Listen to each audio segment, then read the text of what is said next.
नमस्कार दोस्तों और नमस्कार दोस्तों। और सबसे पहले अपने चैनल को YouTube चैनल को सब्सक्राइब कर दीजिएगा और उसके बाद अपन आगे चलते हैं। ठीक है, तो आज जो अभी इससे पहले अपन ने 2 वीडियोस में पहले प्रिंसिपल ऑफ मैनेजमेंट समझे, पहले 4 फिर 9 तक अपन ने समझ लिए। अब आगे वाले जो 5 पॉइंट रहे हैं प्रिंसिपल्स, उनको अपन आज समझ लेंगे कि उनको किस प्रकार से समझना है और इनके बारे में डिटेल से अपन समझेंगे। और अगर हम अपन चाहते हैं कि अगर कंटिन्यू करना चाहेंगे कि भाई रामायण और महाभारत या फिर उनके महात्मा गांधी या विवेकानंद, जो स्वामी विवेकानंद थे, उनके पर्सपेक्टिव से भी अगर आप मैनेजमेंट के साथ जुड़ना चाहते हैं तो हम उसके साथ भी आगे और भी वीडियोस बनाएंगे। ठीक है, तो अपना जो पहला अभी 10वां जो प्रिंसिपल ऑफ मैनेजमेंट जो प्रिंसिपल रहेगा वो रहेगा principle of order. Principle of order, तो प्रिंसिपल ऑफ ऑर्डर क्या रहेगा कि अपनी जो ऑर्गेनाइजेशन रहती है उनमें अपन किन को व्यवस्थित करना चाहेंगे, किन की व्यवस्था करना चाहेंगे, तो उनमें हम 2 पॉइंट रहेंगे अपने। एक तो व्यक्ति की जो अपने बिजनेस में जो काम कर रहे हैं उनका, और दूसरा है अपना प्रोडक्शन यानी अपना प्रोडक्ट है उनकी व्यवस्था करना। जैसे क्या होगा कि अपने जैसे ऑर्गेनाइजेशन होता है अपर, मिडिल एंड लोअर लेवल, तो उनमें कहीं पर अगर कोई गैप है, मतलब कहीं पे भी जगह छूट गया है, जैसे कहीं पे अपनी वैकेंसी आ गई, तो उनको फुलफिल करना, ये हो गया प्रिंसिपल ऑफ ऑर्डर। दूसरा क्या हो गया, वस्तु या फिर प्रोडक्ट या फिर अपनी जो सर्विस हो गई, तो उनके लिए क्या क्या प्रोडक्ट या फिर किस वस्तु की आवश्यकता है, किस डिमांड, जो अपना ऑर्गेनाइजेशन, अगर समझ लीजिए अपन बुक्स सेल कर रहे हैं तो मार्केट में किस बुक की सबसे ज़्यादा अभी डिमांड है, उस बुक को लाना, अवेलेबल करवाना और फिर अपन सेल करना। ये सारी चीज़ें अपन को देखनी होगी अपने पहले इस 10वें प्रिंसिपल में, कि जो आवश्यकता है, जो चीज़ अभी अपने ऑर्गेनाइजेशन में नहीं है, उनको लाना और उनको प्रोवाइड करना, उनको ऑर्डर में रखना, ये चीज़ होगी। ठीक है, इसमें क्या होगा, 2 ही पॉइंट होंगे, किन की व्यवस्था करना, किन का ऑर्डर करना या फिर किन को एडजस्ट करना, तो वो होता है व्यक्ति और वस्तु यानी पर्सन एंड प्रोडक्ट। फिर होता है 11वां पॉइंट अपना होगा प्रिंसिपल ऑफ इक्विटी, निष्पक्षता का सिद्धांत। इसको अपन ऐसे समझेंगे कि क्या रहता है कि कहीं पे बहुत सारे बिजनेस होते हैं, बड़े बड़े, अपन गवर्नमेंट हो या फिर सरकारी कंपनीज हो, इन कंपनीज में क्या होता है कि अपन अप्रोच लगाकर अपने फैमिली मेंबर को ले आते हैं।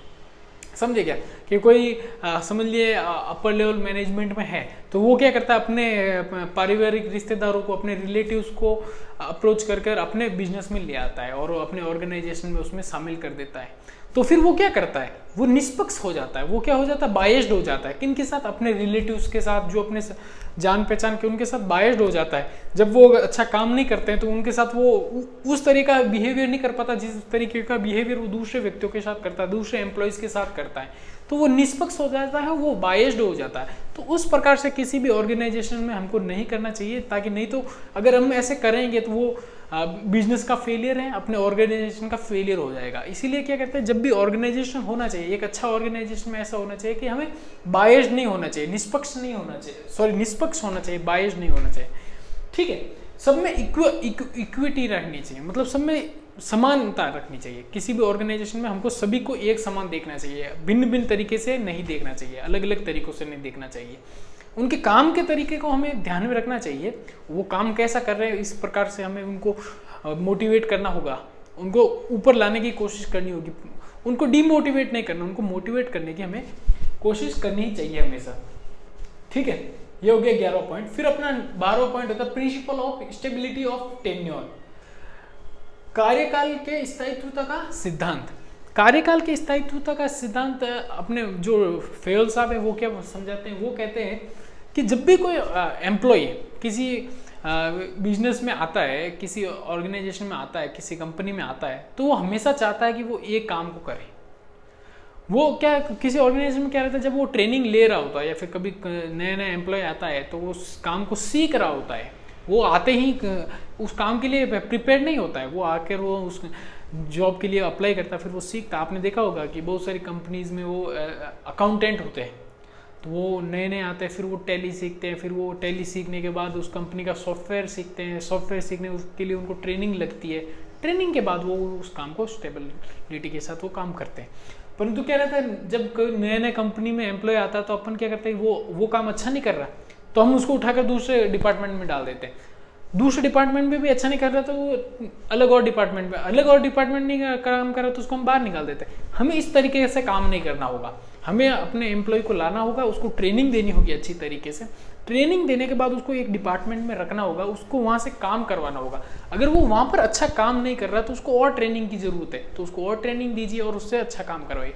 उसको ट्रांसफ़र मत कीजिए, ज़्यादा से ज़्यादा ट्रांसफ़र ना कीजिए उसका, नहीं तो वो अच्छे से काम नहीं कर पाएगा। क्योंकि अगर उसको एक तरीके की ट्रेनिंग मिलेगी और दूसरे डिपार्टमेंट में चला जाएगा तो उसको वहाँ पर जाकर अलग और ट्रेनिंग लेनी पड़ेगी, जिसके लिए वो तैयार नहीं होगा, रेडी नहीं होगा। इसलिए हमें क्या करना होगा, उसकी स्थायित्वता का, उसकी स्टेबिलिटी का हमें ध्यान रखना होगा, उसको स्टेबल रखना होगा एक ही काम के लिए।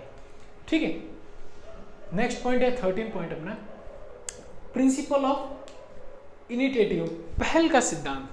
पहल का सिद्धांत क्या कहता है, जो ऑर्गेनाइजेशन या अपने स्ट्रक्चर, जो ऑर्गेनाइजेशन स्ट्रक्चर है, कंपनी है, उसमें जो टॉप लेवल मैनेजमेंट में है जो लोग हैं, उनको हमेशा पहलपन का भावना रखनी चाहिए। अपने ऑर्गेनाइजेशन में जो काम कर रहे हैं एम्प्लॉयज़, उन एम्प्लॉयज़ में एक मोटिवेशन की जो आग पैदा करनी होगी और उनको काम करवाने के लिए आगे लाना होगा। तो उनके काम करवाने के लिए उनको क्या करना होगा, तो उनको काम करने के लिए दो चीज़ें करनी होगी। सबसे अच्छी काम जो एम्प्लॉयज़ हैं ऑर्गेनाइजेशन में, वो अच्छे से काम कर पाएंगे। जो पहलपन का मेन काम होता है वो लीडर का काम होता है कि वो हमेशा अपने कर्मचारियों से अच्छे तरीके से काम करवा सके, अच्छे तरीके से काम करवाए। तो उसके लिए हमें दो ही काम करने होते हैं। सबसे अच्छा काम होता है कि एक तो अपने जो कंपनी का काम होता है उसको डिवाइड करें अपने एम्प्लॉयज़ के अंदर स्ट्रक्चर के अकॉर्डिंग।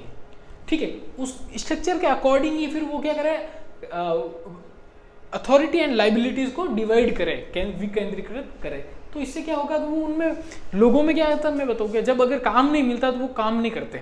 जब काम मिलता है और काम के साथ उनको अधिकार मिलते हैं, अथॉरिटी मिलती है, तो वो काम करने के लिए मोटिवेट हो जाते हैं। अगर उनको काम ही मिलेगा सिर्फ और उनको थोड़ा राइट नहीं मिलेंगे, अथॉरिटी नहीं मिलेगी उस काम को करने की, तो वो काम करने में उनका इतनी जिज्ञासा नहीं रहती, उसमें मन नहीं रहता। इसीलिए हमें कुछ भी काम करवाने के लिए अथॉरिटी जरूरी होती है उस काम को करवाने के लिए। तो हमें क्या लीडर में क्या होना चाहिए, पहलपन का भाव होना चाहिए, काम करवाने की इच्छा होनी चाहिए लीडर में। जो टॉप लेवल मैनेजमेंट है उनको एक इच्छा होनी चाहिए, उनमें एक भावना होनी चाहिए किस बात की, दूसरों से काम करवाने की। और काम किस प्रक्रिया से होगा, वो होगा लाइबिलिटी एंड अथॉरिटी को डिवाइड कर अपने एम्प्लॉयज़ के अंदर। ठीक है, चौथा और आखिरी अपना फेयल साहब का जो प्रिंसिपल है वो है principle of team spirit. Team spirit के बिना कुछ काम होगा नहीं किसी भी ऑर्गेनाइजेशन में, क्योंकि एक कंपनी होती है वो बहुत बड़ा स्ट्रक्चर होता है। अगर हम किसी को, सभी एम्प्लॉयज़ को साथ लेकर नहीं चलेंगे तो हमें अपनी ऑर्गेनाइजेशन को नुकसान होगा।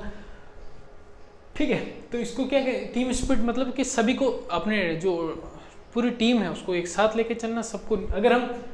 अगर हम निष्पक्ष है अपनी ऑर्गेनाइजेशन में तो अपने साथ क्या है, टीम स्पिरिट।